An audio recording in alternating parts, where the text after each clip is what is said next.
নবীজি বলেন, মা মিন মুসলিমিন ইউসাল্লিমু আলাইয়া মা মিন আহাদিন ইউসাল্লিমু আলাইয়া, আমার কোন উম্মত যদি একবার সালাম পাশ করে, মাত্র একবার যদি সালাম পেশ করে, দুরূদ পেশ করে, মাত্র কয়বার? একবার।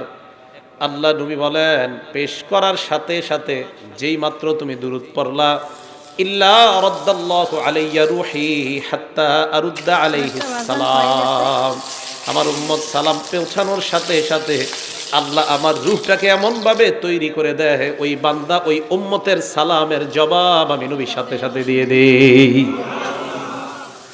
আবু দাউদ শরীফের পরের হাদিস 2042 নম্বর হাদিসের বর্ণনা।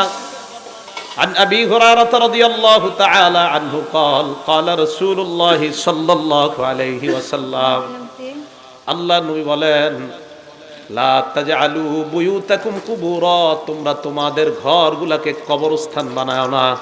ঘর কি বানাও না মানে কবরের মধ্যে নামাজ পড়েন কেউ, ঘরের মধ্যে যদি নামাজ না পড়েন কেউ, যদি নামাজ না পড়ে ঘরটা কবরস্থান হয়ে যায়।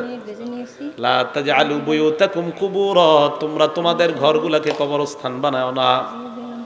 এরপরে যেই কথাটা বললেন স্বর্ণাক্ষরে লিখে রাখার মতো, ওয়ালা তাজআলু কবরি ঈদা, আমি নবীর কবরকে তোমরা উৎসবের স্থান বানাও না। নবী বলেন, আমার কবরকে তোমরা উৎসবের স্থান বানাও না। নবীজির চাইতে বড় অলি দুনিয়াতে কেউ আছে? বড় পীর, বড় আল্লামা, বড় আলেম, বড় মুফতি।